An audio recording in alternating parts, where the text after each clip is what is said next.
Welcome to the Sim Podcast. I'm your co-host, Eric, and I'm always joined by my co-host, Ron. What up, Ron? What's going on? You know what we do? We talk about the National Football League on a weekly basis, including the playoffs. Ron, this is episode 142, week 16. Are you in or out of the Steelers division winner? Because right now you're leading the division, right? Yeah, we're still one game ahead.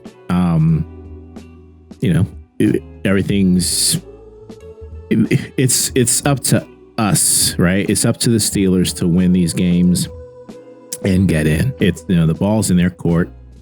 They can easily close this out, by not this week, but by next week. And then, even if they lose these next couple of weeks, they have a chance to win that last game against Baltimore and get in. So, things are in their favor right now. But it doesn't mean that they can let their foot off the gas at all. They got to keep it going. And this week, hopefully we'll do you guys a favor and lock it up. Yeah. Lock it up for guys. I don't know which side I'm rooting for. On one side, I want... if you love your team, you should be rooting for New England. Well, if I love my team, I should also be rooting that they get bounced so they, Tomlin can get some more pressure on him and he could bounce. But, at the same time, too, I also want to have a chance at winning or tying our bet at least. So maybe if the Patriots collapse and lose these next three games. How many wins does the Steelers have? 7? 8 now. 8, and we have 11 with 3 games up. 3 games. It would be a total collapse. Well, you had the Bills. You got Baltimore this week. I think, who else you got? Cleveland, is that right? No. Jets and Miami. Oh, jeez. I don't know what you're waiting for. Yeah. Well, miracles happen, so we'll see. Sure they do. What's on the agenda for today? We're going to have some NFL news. We're going to do last week's review. Also, our season total on wins. We're going to have our power rankings. And then we'll have our game prediction, including ours. And we'll always finish up with the upset special. So, Ron, first thing I want to talk about is the Tua benching. Was this long overdue, or you think he's just doing it to I don't know, because he's not. I don't think he'll be working. I don't think he'll be coaching the next year. I don't know. I don't think he's necessarily a bad coach. I just think the whole Tua situation with the amount of money that they're paying him having such, I don't know, up and down, not really up and down, just mostly down career with all the injuries. And then his on-field performance this year, leading the league, I think, in interceptions, for example. When you tie yourself to that type of quarterback and that quarterback doesn't perform well, that's how you end up in places like this where your job is on the line. But we'll see. We don't know for sure if he's going to lose his job. I do think Miami should clean house and start over. But we'll see what happens. Yeah, because let's be honest. He's probably going to make a great offensive coordinator. I don't know about coach. I think he just doesn't have that culture. I know what kind of culture that he came through, playing music. He got feedback. People didn't like that. I guess he was a player's coach, but beyond that, everyone can do whatever they wanted. You can play music. You can play dumpster. And you're living in the wrong location, right? Miami is a place, and Vegas too. Those are 2 places you probably need to have some guardrails and discipline. Yeah. That's not places you want to just be lax and have your players just come and go as they please. I don't think you can forget, though, how successful he was from an offensive standpoint and all, how explosive his teams have been over the last 3 years. I think he, like you said, he's a hell of a coordinator. I think he'll have success if he goes back to doing that. But, at the same time, I think this situation, with Miami and then getting tied down, I think is the owner who wanted Tua tied down to having Tua as your quarterback. What can you do? I think he did all he could on his end. Yeah, I think so too. Ron, I want to talk about the Burrows issues because I know it started the week before when he made those comments about, it's not so much fun. But then, he didn't show up against Baltimore. Let's be honest. He was terrible. And now they're rolling around like he might be traded. He's not going anywhere. How many years does he have? 3 years left? Yeah, I think so. So he's not going anywhere. He has a huge contract. He just doesn't like to lose, and he's a little bit of a crybaby. But when you get hurt all the time, you've missed a number of games due to injury. Your team have spent so much money on the offensive side of the ball. Your defense has kind of been left in the dust. Your defense is terrible. What are you going to do? So you can sit there and complain all you want, but just don't whine, because you are part of the problem with you pushing to get Chase and pushing to sign Higgins and investing all that money in those those three players. You got to take a look at the mirror too and say, hey, what can I do better? I just think he's whining a little bit, but by the time the season's over, he'll be right back to it next year there in Cincinnati. But what I'm saying is this is basically going to be the same team next year because unless they get rid of one of the receivers, unless they free up some cap space. But Henderson's not going to be there next year, right? So they're going to lose him. I don't know. I think he has a point about, hey, this team does not have a bright future. Why should I be on this team? But is he worth a number one pick? Is he worth what is he worth right now? That's the $1 million question, because when he's healthy, he's probably one of the top 5 quarterbacks in the league. But the problem is he's never healthy. So find me a team who's going to be willing to take him on with that risk and that contract. I don't think there's going to be a lot of teams necessarily jumping to get him. Yeah, they might want him when he's on the field, but you're, giving his injury history, I think you're taking a huge risk. Yeah, I think so. I want to bring up these injuries because Patrick Mahomes, Micah Parsons, both of them have ACL injuries. They're out for the season. Which of these two injuries are going to be really bad for their team? Green Bay or KC? Well, KC is mathematically eliminated at this point. So, it's going to be bad for them in the sense that Mahomes probably will not be ready for the start of the season next year. So he'll fall behind. He'll have to work his way back in it. But for Green Bay, they're all in this year. At least that's what they seem to be. That's why they traded for Parsons. And to lose him when you were expecting a lot from him, not just during the regular season, but you wanted to have him during the playoffs. That's to me is a huge loss. And that's a team too, Green Bay, that hasn't necessarily put it all together yet, right? They're still kind of struggling a little bit offensively, defensively too. Even with Parsons playing, they weren't necessarily, a top 5 defense or anything. So they're still trying to figure it out. But I think losing Parsons just makes it a lot worse. Which is weird because they started as a juggernaut team and they were taking care of business, and then they just faded a little bit. Yeah. Let's get to our last week 15. But let's get to our season totals. You have 146 points to me having 134. So you're 8 points? 124, right? Yeah. 134, right? No, 133. Hold on, let me make sure I'm reading the wrong week. 146 to 134. You're right. Yeah, 8 points. 3 weeks to go. It's going to take a miracle, Ron. You're done. You're done. You're cooked. For me to catch up to this 8 points. Because you were up to 11, and then I started last week doing well, and then I just faded into oblivion. Those afternoon games kind of kill me. Yeah.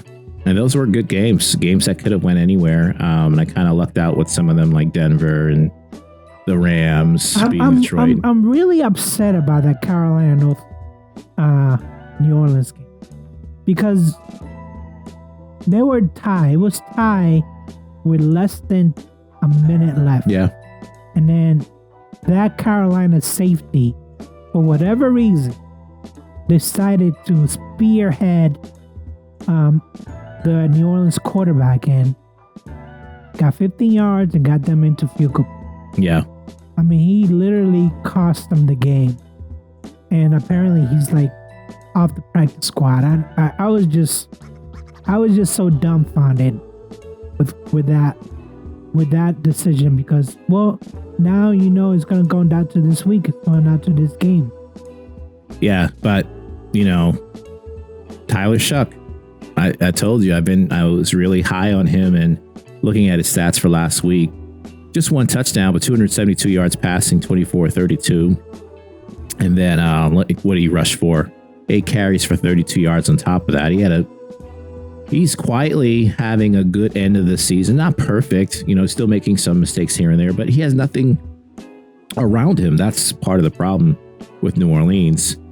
Give them a 2 or 3 years to get some talent around him. He's going to be, I think, a top 10 quarterback, but still a couple years away, for sure. I think he just needs better blocking because he has Kamara, he has Olave, he has not grade A talent, but he has some talent. So just give him some blocking. Like, forget about getting a quarterback this draft. Just give him a left tackle. Yeah, but I see some like a Drake May type of like year 2 if you can just surround him with some some better pieces and some blocking for sure. Yeah.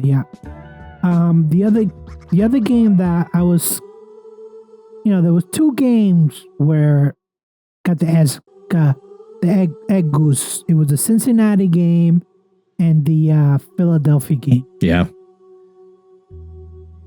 I don't know if Pete Carroll is fireable because of his first season, but I think he's gone. What's Zach Taylor doing? Why is he still there? Yeah, I know you want all the coaches in the AFC North gone, but I can't tell you. I think all these coaches are overrated. I don't know why he's there. I don't think his job is at risk or anything. He's going to get because again, Burrow was out the entire year. He's going to get a pass. And I don't know if you necessarily blame him for them not contributing or investing in the defense necessarily. They did draft some players and some of those have panned out while others have not. I don't think the blame fully lies on the head coach, though, in Cincinnati. I think you got to look at the GM, too, and the way that team is structured for sure.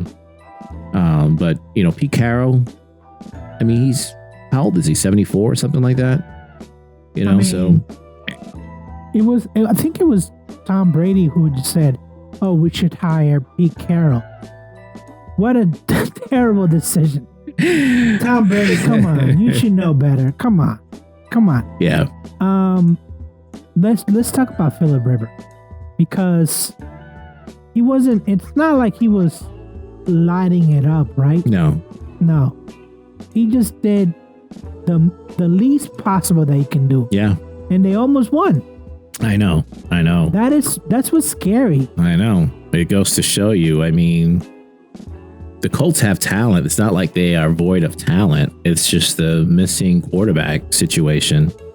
And Seattle, I think it showed more about Seattle than yeah, that's what I was going to say. Seattle, I think, is a team that quietly has not played that well in the last few weeks. Yeah, they're still winning, but they're barely pulling some of these games off, and I would be a little bit worried about them.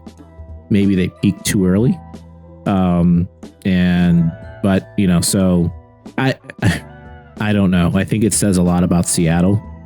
You would have think they'd want to come out and clobber him, and that's not what happened at all. No, that's not what happened at all. There was a lot of running from Indy, a lot of holding on to the ball and not letting Seattle do his thing. But if that was the game plan, imagine what the Rams are going to do this week after they saw that, and they have a pretty good quarterback. Let's talk about our teams, Ron. Pittsburgh versus Miami. You took Miami. I took Pittsburgh. We saw this game. Well, it was a Monday night game. What surprised you about this game? The Dolphins' stupidity. I thought they started the game well.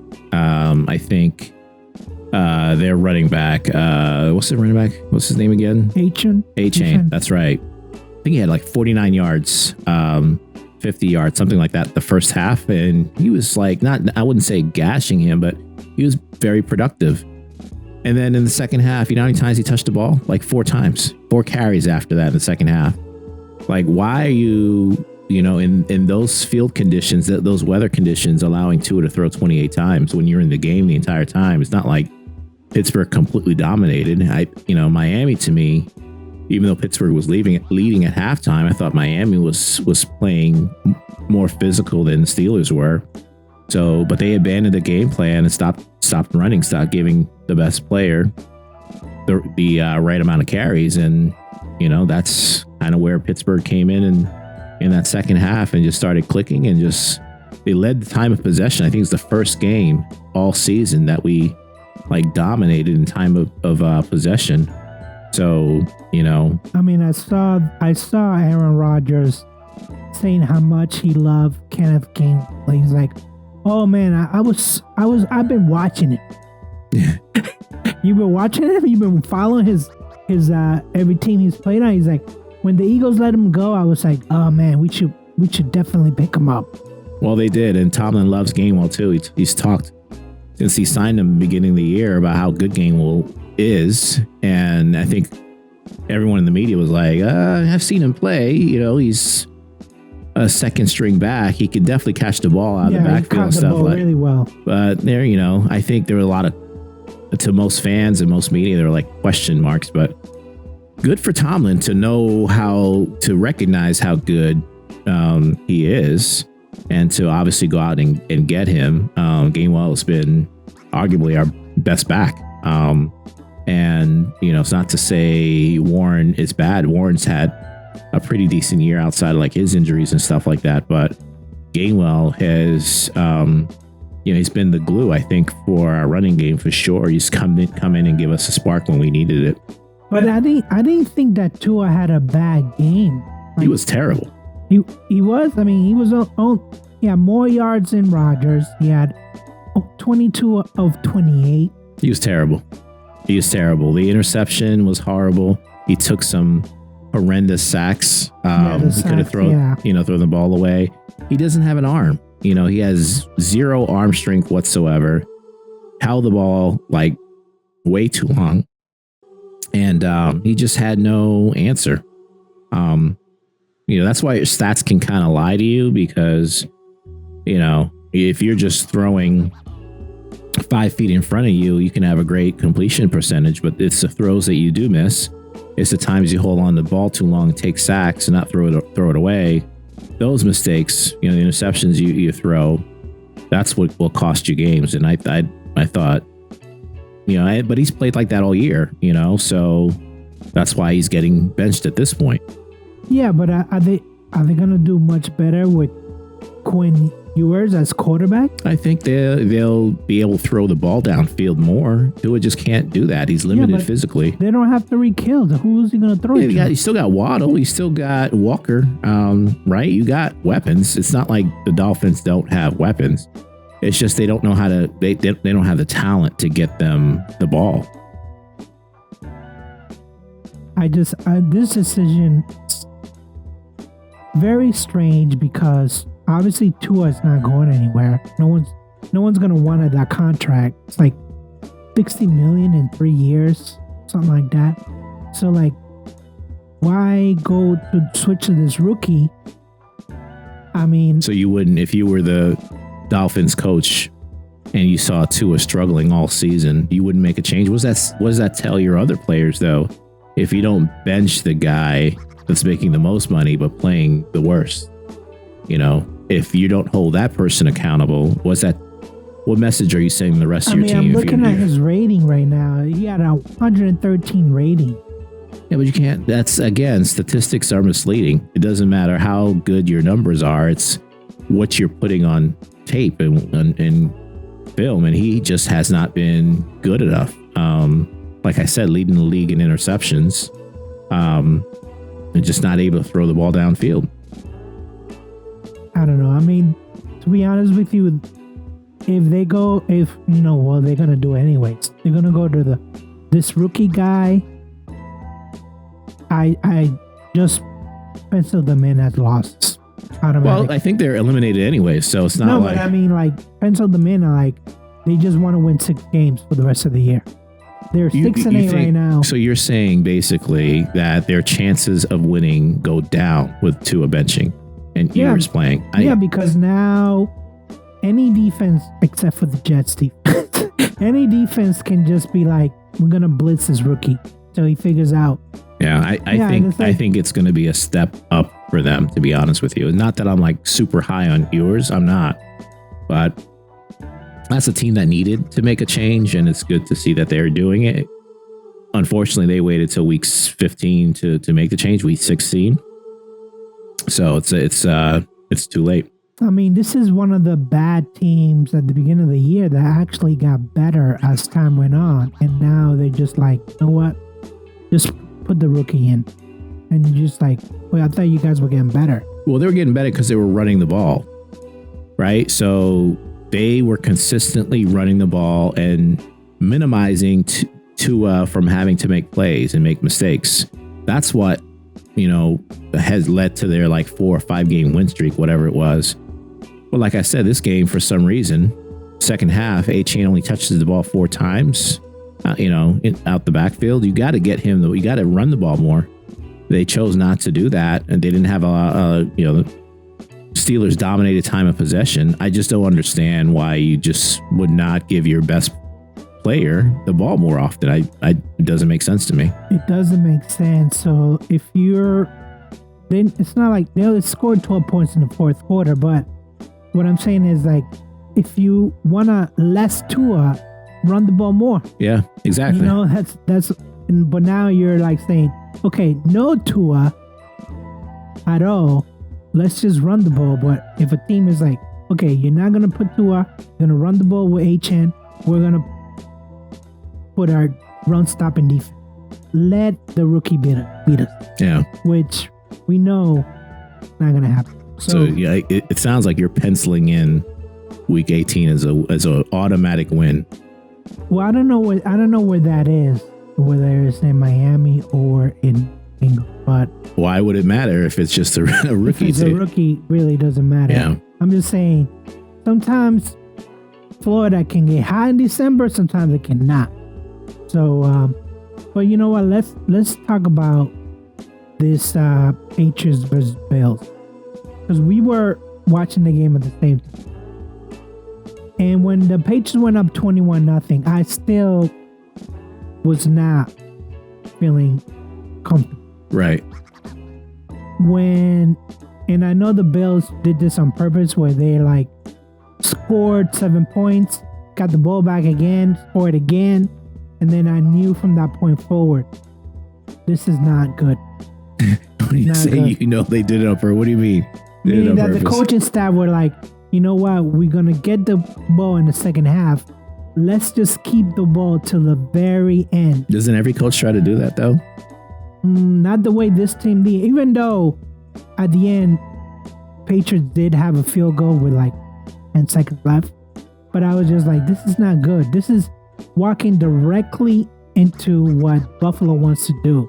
And second half, it was, they scored 28 points to 7. Where was your defense? We didn't have Milton Williams. Robin Spillane has a broken foot. He was in the sideline, and then during the week you find out, oh, you know what? You need a walking boot. So when you don't have, any run-stopping defense like they used to have, Cook, how many yards did he have? He had 107 yards. 22 carries, and I was yelling for him to get the ball more. It didn't make sense.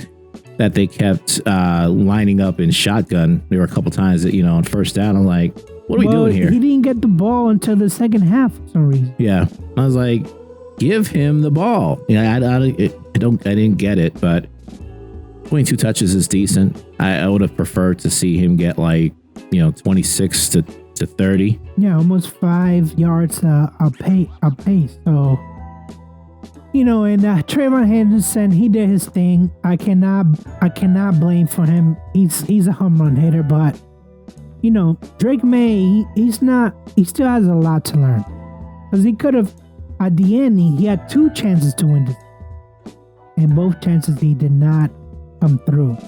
He was off. He was just off. 155 yards, that's not going to cut it. He needs to be up into 225, 250. I don't know what happened. Josh Allen is the best player. 3 touchdowns. I think one of them was running, right? He ran for one of them. No, he had all 3 passing. All 3 passing, yeah. So, but he still rushed for 48 yards. So, but that's a Josh Allen story. Like every week he does that. He does this. But you know what? I think last year they won 7 games in a row in late in the season.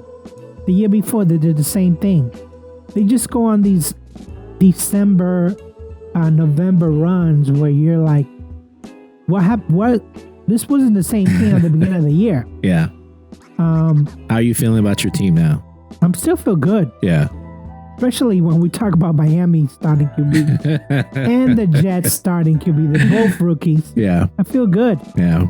I just, I was looking at the playoffs.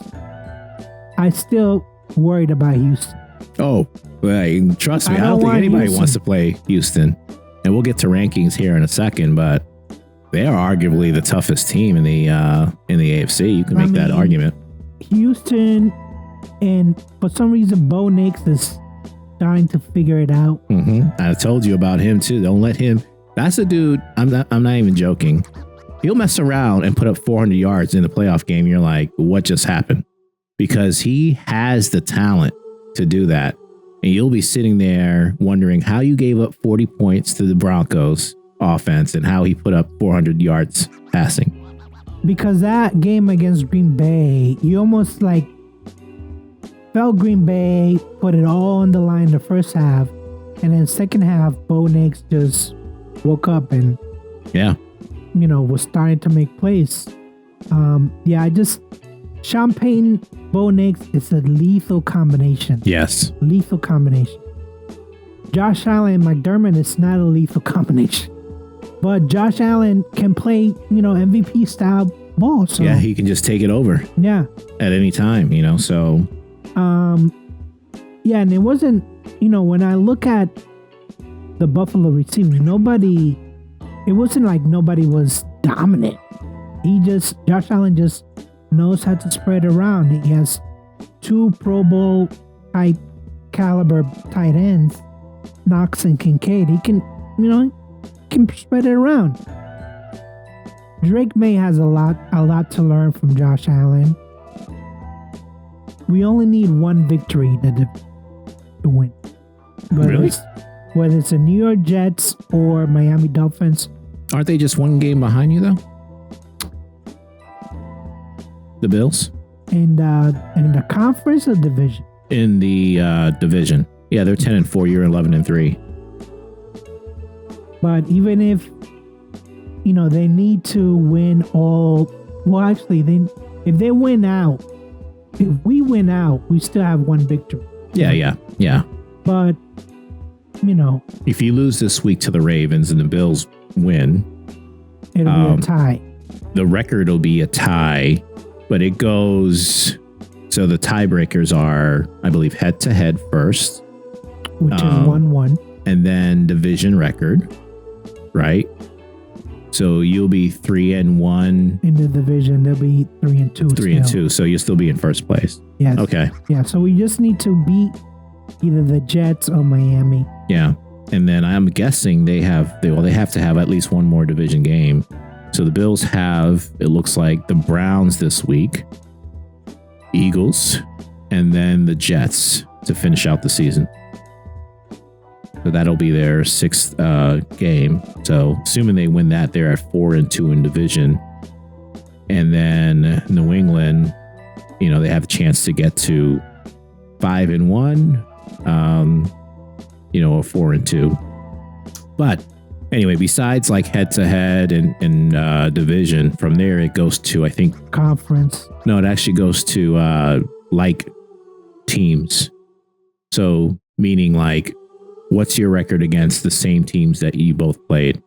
I think everyone thinks it's conference that's next, but it's actually like games, same game. So they look at like the Bills opponents and the Patriots opponents and look for the same teams that you played. And what's your record against those same teams? That's the tiebreaker, the third tiebreaker. I mean, right now, conference. Yeah, we're up one game because we have winning percentage is higher. But, when it comes to the conference games, we're only 6-3. They're 7-3. So they actually, if we, for whatever reason, we get beat by the Jets and Miami, they win because then we're 3-3 in the division. They're like 4-2. So yeah, you can't lose those two games. Cannot. Basically not. Yeah. But even if we lose those two games, we'll still get in the playoffs. Yeah, for sure. The playoff spot is, I don't think there's anything that you can do to not get into the playoffs. Even if you were to lose these next 3 weeks and finish at 11-6, chances are you're going to get that last wild card spot at 11-6, right? So right now, the number 7 team is 9-5, and that's Houston. Right. And number 8 is the Colts. The Colts are at number 8 and they're falling. So chances are, even if you finish at 11-6, that'll probably get you that 7th seed and you'll get into the playoffs at 11-6. Yeah, which we don't want to do. Because then you'd be playing. We would playing Buffalo again. Then you'd be playing Buffalo. Right. Yeah. And depending on what Jaguars do too. Yeah. Whoever ends up with a better record. Whoever ends up, because the Jaguars are 10-4. Houston is 9-5. And I think the Jaguars they play Denver this week. Right? Yeah. So we'll see. We'll see what it comes out to. Yeah, it's gonna be a crazy next 3 weeks. It's gonna be exciting for sure. Like I said in that group chat, we're going to week 16. Nobody's won a division. No, yeah, I know. Yeah, it's crazy. Same with the AFC North. I don't remember them going this long without a division. Someone clinching, right? Yeah, this is so strange because not even Denver has a number 1. Even though they have the number 1, they can lose this week. But I don't think they're gonna. I think who they have at the time. Let's see. They have green. No, that's last. Denver has Jacksonville this week. Okay, so yeah, it's an interesting game. All right, Ryan, who is in your power ranking for weeks? Yeah, so only one team dropped out of my power rankings, and that was a team that actually won this week, and that was the Chargers. But I had to put Houston in my top 10. I just think that they're playing really well. And then, so someone had to fall out. So I got the Rams at number 1. I have Seattle at number 2, although like I said, they make me a little bit nervous. Denver, I have at 3. I got 49ers at number 4, Jacksonville at number 5, Chicago, I have at number 6, Buffalo, I moved up to number 7. Houston, I moved into my top 10. I put them at number 8.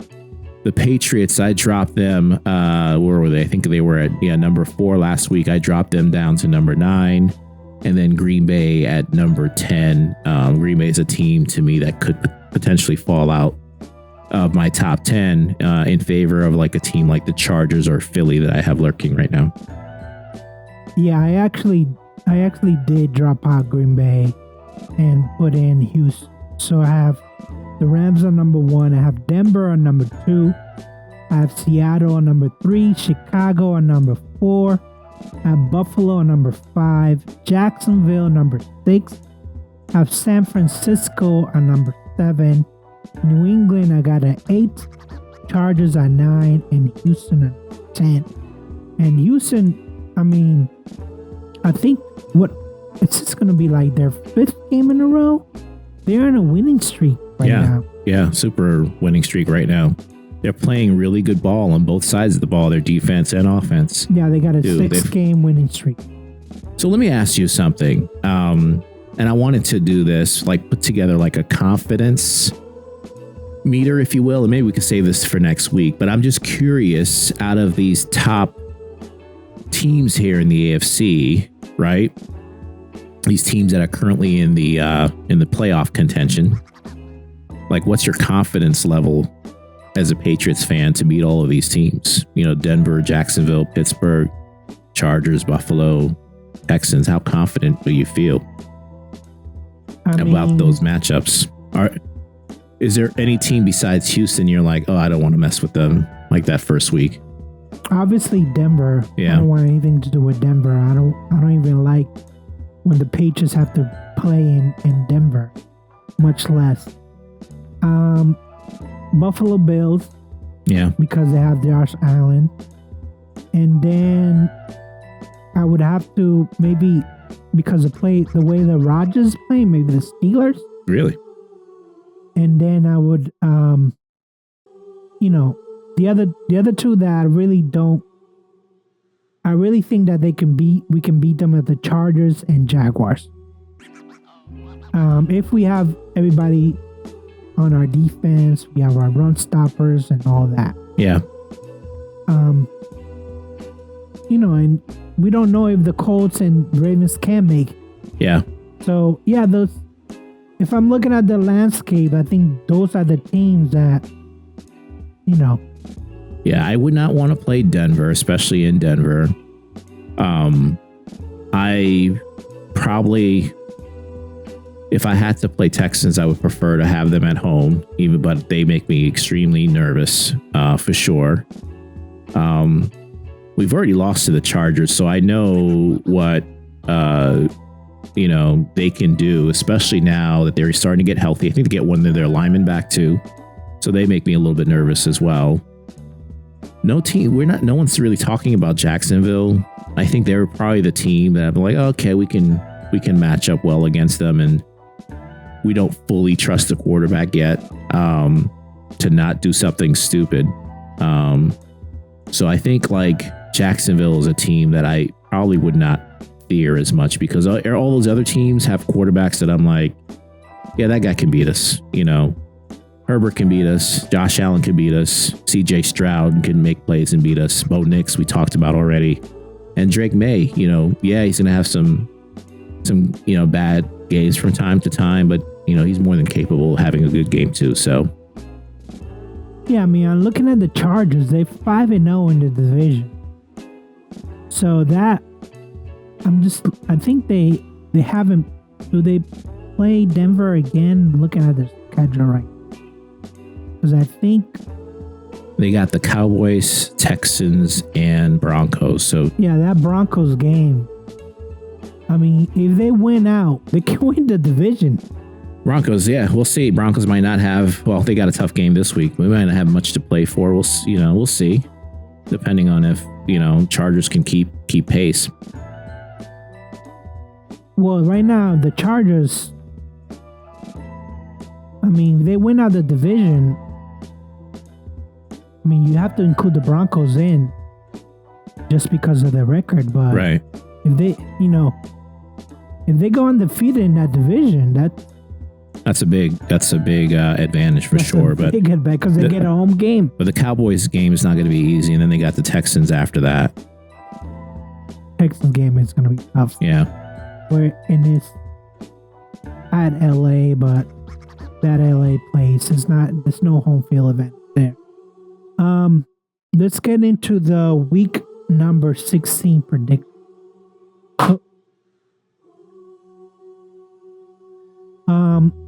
Let's skip.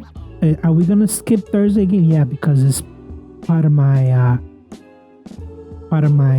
upset special. So let's go into Saturday. We got two games. Philadelphia Eagles at Washington Commanders. Eagles are favored by 6.5. 44.5 is the over and under. Ron, who'd you go with? Yeah, I'm taking Philly, obviously, to win this one. I think Washington is a better team with Mariota playing. And this is the divisional game, which makes me a little bit nervous, but I think Philly's the better team. And they'll look to put things together and get their team right, on both sides of the ball as we wind down the season here. They want to be playing well at the end of the season. So give me Philly to win this one. I pick Washington only because I'm trailing for the season. I'm not too confident about this pick, even though they're playing in Washington. But then again, is playing the Raiders your get right game? I don't know. No, probably not. They're so bad. I think this is your get right game. I think that this is a game that they have to come out. I think it's going to be closer than 6.5, but yeah, give me Washington to win. The other game, which is actually a good game, Green Bay Packers at Chicago Bears. Green Bay's favored by 1.5. 46.5 is the point spread. Now, last game, Green Bay won it because Williams threw a bad pass. Who are you going with this week?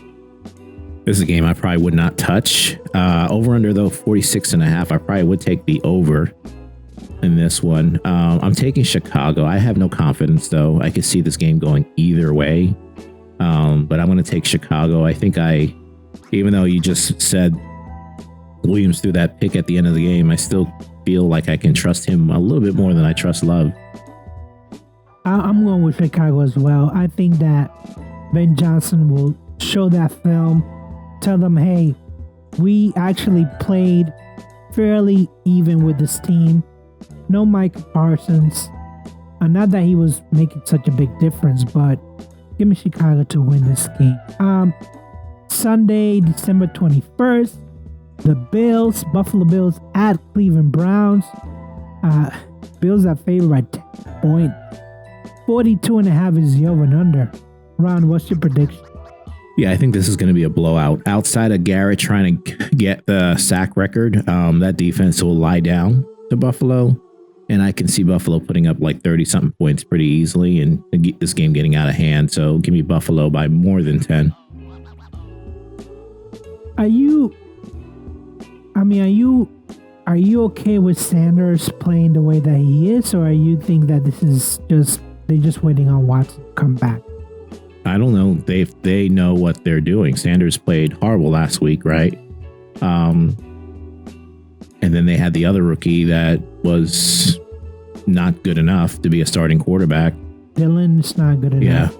They might be drafting another quarterback again this year, and they'll have like 6 quarterbacks at the start of next season. Who knows? I mean, when the NFL decided to like give them another team, they made a mistake. Now I know why that other team went to Baltimore. They're like, yeah, we're not gonna do it. Maybe this land is cursed. I don't know. Maybe it's over Indian Grand Barrel. I don't know. Yeah. Next game, Los Angeles Chargers at Dallas Cowboys. Dallas is favored by 1.5. 49.5 is the over and under. Ron, who'd you go with?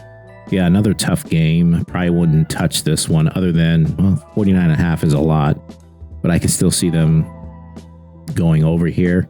Chargers defense are playing really well. I think it'll be enough for them to win this one, so I'm taking the Chargers.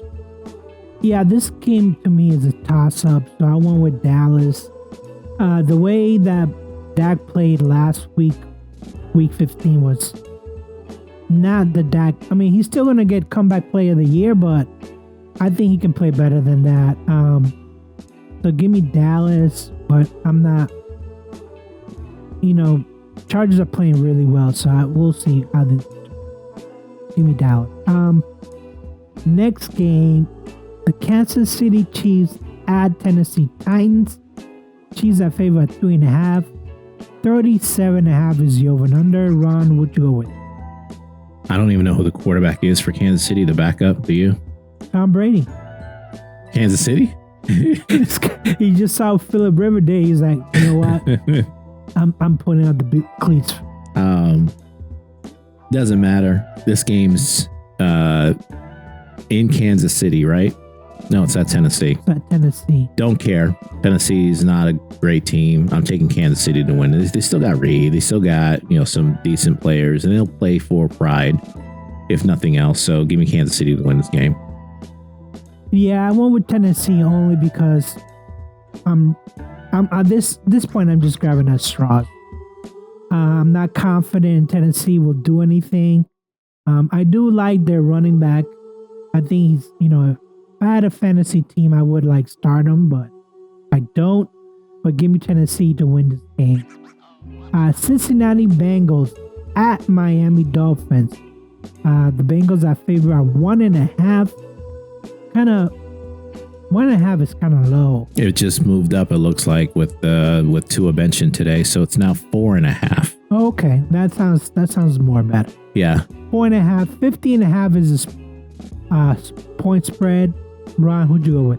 I'm taking Cincinnati to win. I think I had Miami at first when it was 1.5 and 2 of the quarterback because Cincinnati there's a lot of dysfunction there as well.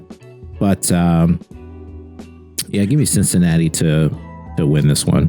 I wouldn't put money on this game, just FYI, but I think Joe Burrow will bounce back. You sure he won't be crying in the corner somewhere? He's still going to be crying in the corner, but I think he'll play a little better, just enough.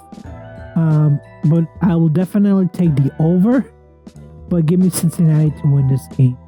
Next one is New York Jets at New Orleans Saints. Saints are favored by 4.5. 50.5 is the over and under. Ron, who'd you go with?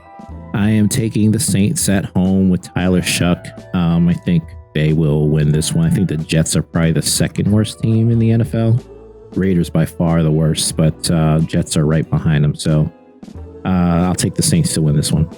Yeah, I don't know what the Jets are doing.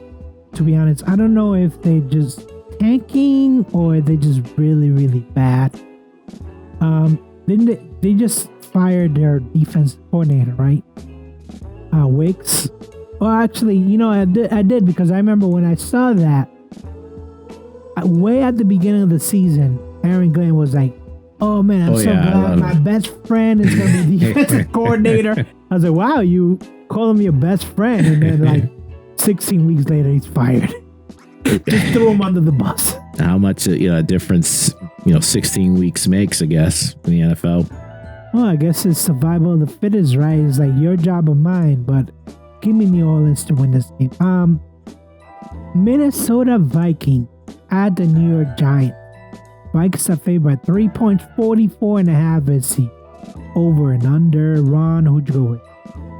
I'm taking Minnesota. I don't know. Did you see the footage? I think it was leaked where the Minnesota coaches were talking about the Giants and Jackson Dart, how he likes to play. He thinks he's a running back.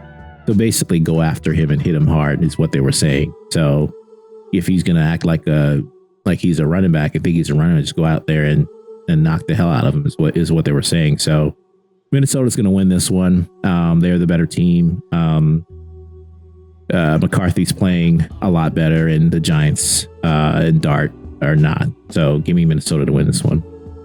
I was kind of surprised that the Giants hung around with the Commanders because they were up by 30-29, or and I was just like, what's going on right now? But Jackson Dart just threw a couple of interceptions here and there, and the game was over. But I don't trust him, even though he's electric sometimes. Like I said, he wants to go into blue tent, so just let him be. I also have Minnesota in this game. Next game, Jacksonville Jaguars at Denver Broncos. Denver is favored by 3 points, 45.5 is the over and under. Ron, who'd you go with? Yeah, it's going to be a great game. I'm taking Denver to win. At home, they are on a winning streak. They are playing their best here at the end of the season. I know Jacksonville is playing great as well. It would be, if Jacksonville can go into Denver and win, then I might rethink our whole conversation about what teams do I not want to face in the playoffs. Because if they go into Denver and win, then you know they're a damn good team and a team to be reckoned with. But give me Denver to win this one. I also have Denver to win this game because Bo Nix is like slowly waking up. But Denver has a 11-game win streak against Jacksonville, who has a 5-game win streak. So this is a great game. This is the first game of the 4:00 hour, so it's a good start for the afternoon. Next game, Atlanta Falcons at Arizona Cardinals. Atlanta's favored by 2.5. 47.5 is the over and under. Ron, who'd you go with? I'm taking Atlanta here. Kirk Cousins isn't playing that bad. Kyle Pitts finally exploded last week. I think 140 yards, something like that, receiving. So give me Atlanta to win this one. These are two teams that lead the league in penalty. I don't know Raheem Morris, who's the coach for Arizona. Steichen is for the Indy, right? Yeah, is it Gannon? Gannon, yes, thank you, Gannon. I'm gonna go with Arizona, but again, I'm not 100% with this pick. I just feel like these are really two bad teams. Yeah. Even though Atlanta is like trying to maybe get into a winning streak. Yeah, I mean, that NFC South is just. Let's see. So they're eliminated. Yeah, Sorry, they're 5-9. But are they eliminated though? Well, yeah, I guess they are because Tampa and Carolina will play each other. I don't think they can. Maybe they still can get to 9 losses, but yeah, I don't know. I don't know. They have. So Arizona has 3 wins. Atlanta has 5 wins. Just look at the point differential. You're just like, cheese. But yeah, I'm gonna go with Arizona, but I'm not. I'm not 100%. Imagine 8-9 gets you in to the playoffs in that division, and Atlanta somehow figures out like what's their division record. Atlanta, actually, they're 2-3 right now in the division. Well, but all the teams are like 2 and something, so or 3 and 2. So yeah, it's just a clusterfuck for that division. I don't know what to say. Yeah. This is the other game. This is Las Vegas Raiders at Houston Texans. This is the highest spread of the week, 14.5. 37.5 is the point spread. Probably going to be like Houston's scoring 37 points. Who'd you go with? Houston by a mile. Like, unless they decide to take a nap for some reason, but this is something I would put money on for sure. Raiders just got shut out at home. They got nothing to play for. They're playing terrible. Give me Houston. I mean, who's the quarterback that was? Because Geno is no longer the quarterback, right? He's hurt. So Kenny Pickett played. He was not very good. Well, I don't think he got a lot of opportunities either. They were just terrible. I mean, it doesn't matter who you throw out there. They're not gonna win, especially Houston at home. Yeah. Yeah, give me Houston to win it by might be more than. Okay, let's talk about our teams, Ron. Oh no, there's one more. Monday night, San Francisco 49ers at Indianapolis Colts. San Francisco favored by 6. 46.5 is the over and under. Ron, who'd you go with? 49ers, I'm taking them. Listen, good job by Rivers last week, keeping that game close, but San Francisco's a better team. I think they'll win this one. Yeah, I also have San Francisco. it's very nice what Philip Rivers is doing, but it's just not, it's not gonna be like, it's very predictable what he's doing. It's very like, oh, you're gonna throw like 10 times a game, maybe less. I feel bad for like what Warren. What's the other receiver? Pierce. I forgot the other guy's name. They got some weapons. They got weapons, but like, can he throw more than 20 yards?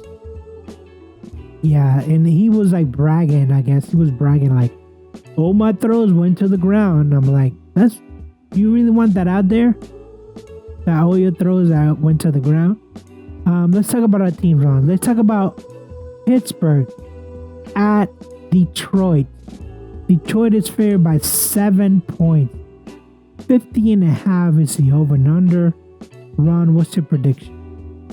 Listen, the last 2 weeks have been great for the Steelers. They've played much better offensively. They're doing a lot of different things that they didn't do the beginning of the year, such as using their receivers and not lining up just in like 13 personnel with like 3 tight ends and all that stuff. They're actually lining up with like 2 and 3 receiver sets.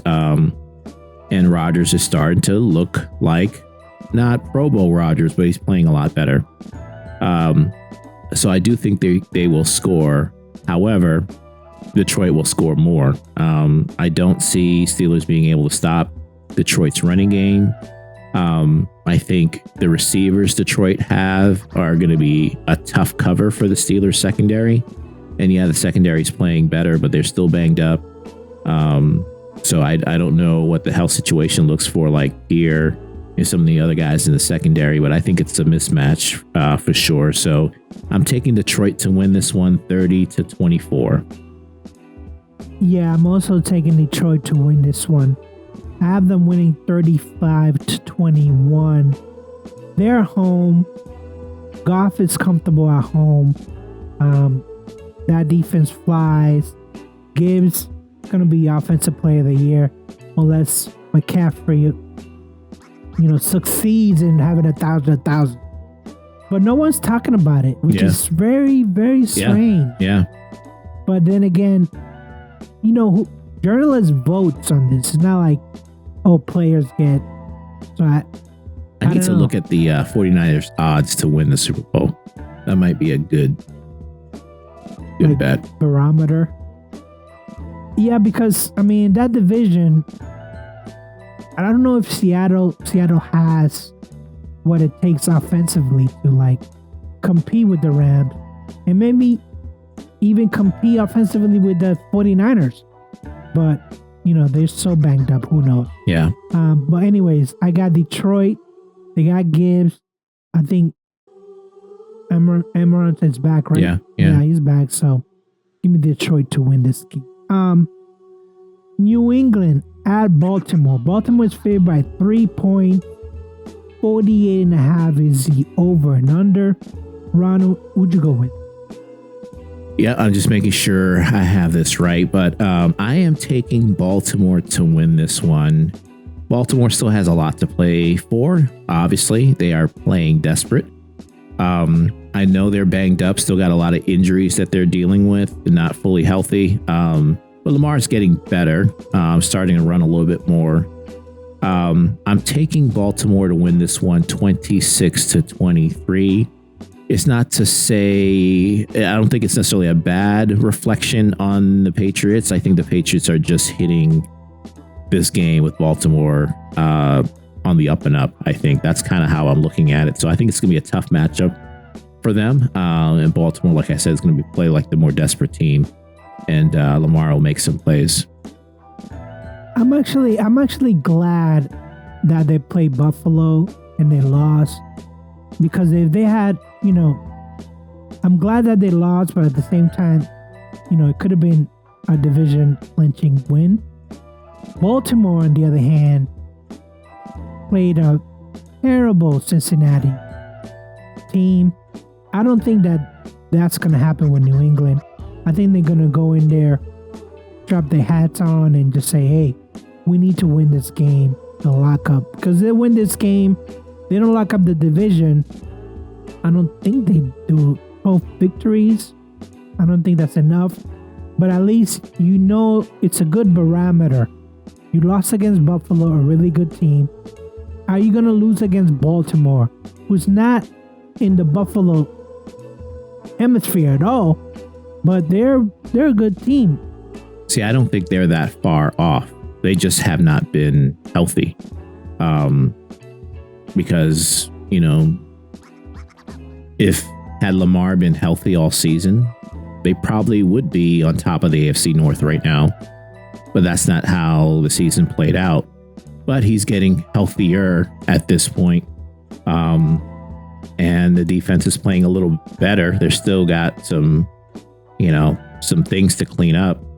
To me, they get penalized too much. The receivers drop the ball a lot. Drop the balls a lot, especially when it counts. Yeah. Third downs, touchdowns. Yeah. It's like, I just don't have a lot of confidence. So give me New England. It's going to be a tight game. 21-17. If they lose, what's the feeling like in New England? I mean, skies falling, or? Yes, you're going to see skies falling for sure. I mean, the skies falling after this game against Buffalo. Imagine if they went on a 2-game losing streak. Yeah. But you know what? Way, way back at the beginning of the season, we weren't expecting them to win this game. Yeah. And now I'm talking about, New England should go in there and win this game. Yeah. But not having Milton Williams, not having Blaine, which who knows when he's going to come back. I think Derrick Henry does have a good game. The fact that he's going to run the ball a lot makes it a closer game than it is. But Drake May needs to come out and be like, you know what? We played against Josh Allen, which was MVP. Lamar is not at the MVP level like he was a couple of years ago, but he's still a good player, a damn good player. But I do expect New England to win this one, 21-7. This is the Sunday night game, right? Sunday night game. Yeah. Ron, who's your upset special for this week? Yeah. I unfortunately am going with the Tampa Bay Carolina game. Tampa favored by 3. That's my adopted second team. The Bucks are, but I don't know what's going on with the Bucks. I think they are they're not playing good at all, especially on defense, and they just lost their defensive back for the season. So I'm taking Carolina to win this one. Carolina is a team that has played well and are certainly capable of beating Tampa. So I'm taking Carolina 24-23. It does not knock Tampa Bay completely out of it, but it will certainly hurt their chances of winning that division. So I'm taking Carolina as my upset special.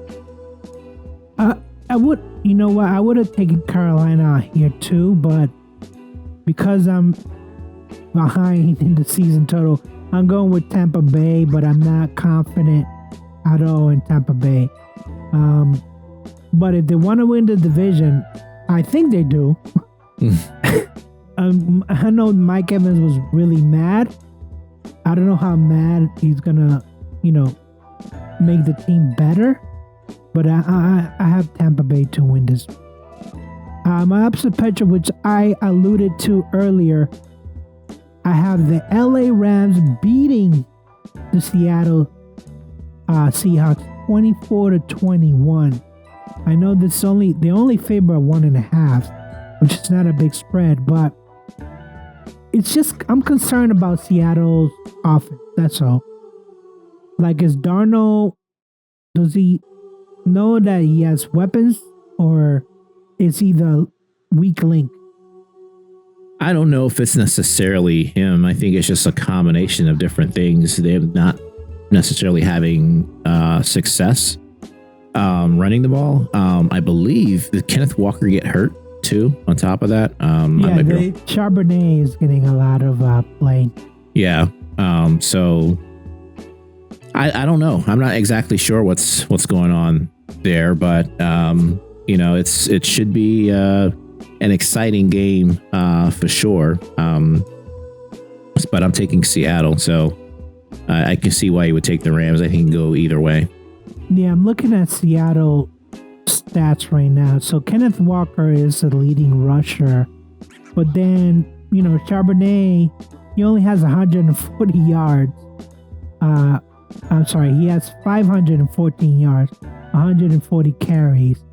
So they have a 1-2 punch, but like you said, Kenneth Walker is their main guy. Right. He's.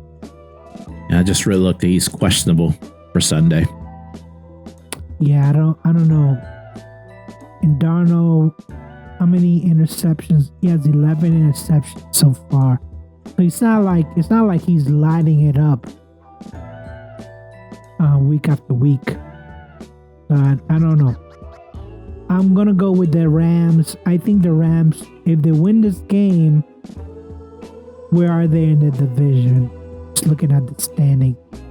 So right now they're 3-1. 49ers are 4-1 in that division. So doesn't mean that they win the division, but 49ers still have a say. And we just said that they're playing Monday night. The 49ers are playing Monday night against the Colts. So yeah, it's a big game. That's what I'm saying. These last 3 weeks, it's going to be like some critical games. Like people can't take weeks off. No. This is what the NFL wanted. Yeah. There's some tight races. AFC North, AFC East, NFC. So lots to still play for. Like I said, Tampa's my second team. I'm rooting for them, but they've been playing terrible, and I don't know if they can hold on. But I feel like they also do this every year, where they just barely make it in every year. So we'll see if they can hold on. They got Carolina twice. I'm just looking at the playoff picture right now. So because they're leading the division, they're number 4. But like you said, Carolina has the same record. Yeah. Yep. And they play each other twice. So those games are going to matter for sure. It's going to come down to this week and then that final week, and whoever wins that final week will probably be the winner. Do you trust Young though? I think he's playing a lot better than he has. I wouldn't say I fully trust him, but I've also seen Mayfield not play his best this season too, and I know he's hurt. So I can see a situation where Young outplays Baker Mayfield because of Mayfield's injury and all that other. Yeah, I mean, I know Leggett's not there, but that rookie wide receiver for Carolina is playing well. Yeah. Chuba Hubbard, I say. Chuba, yeah. He's playing pretty well too. Yeah. Dave Canales, I have to take back my word. I thought he would be a bad coach, but then it is the NFC South. Yeah. Even Raheem Morris, it looks good in South. All right, Ron, what do you have to tell the Steelers fans out there? Enjoy this weekend's games. We are just getting started with our college bowl season too, so enjoy the college football playoffs. Root for the Steelers, root that we can continue on this hot streak all the way into the playoffs and actually win a playoff game. I think it's been an exciting game this week for sure, and this will be definitely a good parameter for how good the Steelers really are. If they can go out and compete with Detroit, because regardless of what Detroit's record are, I know they're on the outside looking in. Detroit's a good football team. So if we can go into Detroit and beat them, that would be huge. I don't see it happening, but that would be huge. I mean, Detroit is going to put up some points. Yeah, that's the barometer that we're talking about. Like, yeah, can you keep up with Detroit? Right. That's a question. Yeah. Then you have the Browns. Then you end up with Ravens. So if you lose to Detroit and the Ravens beat New England, does that mean that the Ravens take over? No, we're still in first. So we just have to at least We have to get to like week 18 and beat them basically at the very, very worst. Yeah, because if I'm looking at the standings right now, do you have a better division record? No, Baltimore has a better. No, you guys do. 3-1. Yep, with still 2 games left, Cleveland and Baltimore. So, and Cleveland. I mean, Cleveland plays Pittsburgh tough. Yeah, they do. Reason. It's not going to be automatic. No, it's not going to be. Sanders. They'll cancel their vacation plans to come play us. Next week for sure. They'll want to knock us out, without a doubt. Yeah, I mean, listen. What's happening with New England? I feel like we're playing with house money. Like, this is turning out better than anybody expected. So I can't be mad. Yeah, your brother was quite upset. Yeah, but he lives in Massachusetts. I feel like being upset is being part of the fandom. Yeah. Like, you have to be upset to be a Patriots fan. That's what it comes down to. That's why I told him don't lose this week, okay? Because I've been nice, and he's been giving me crap all year about the Steelers. Don't lose this week because he's going to hear it. I mean, he deserves it.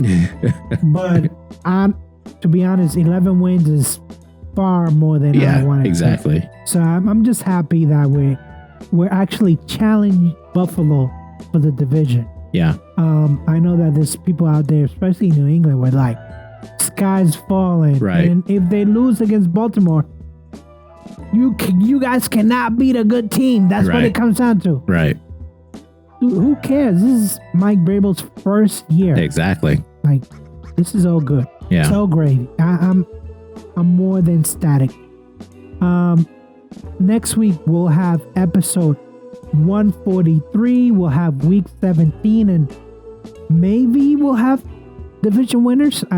Probably not. I think we're going to be waiting all the way till week 18 to sort that out. But maybe we'll have some clarity with at least some of the conferences. Denver might clinch, right? No, they got Jacksonville, right? So it depends on what happens. Maybe. We don't know, especially with 5-0 Chargers.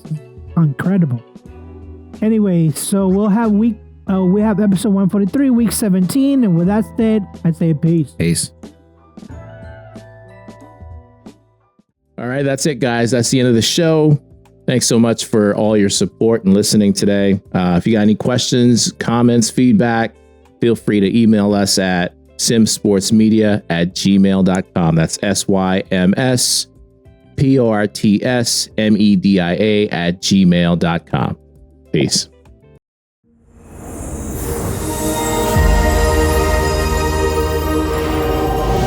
Sim Podcast Show.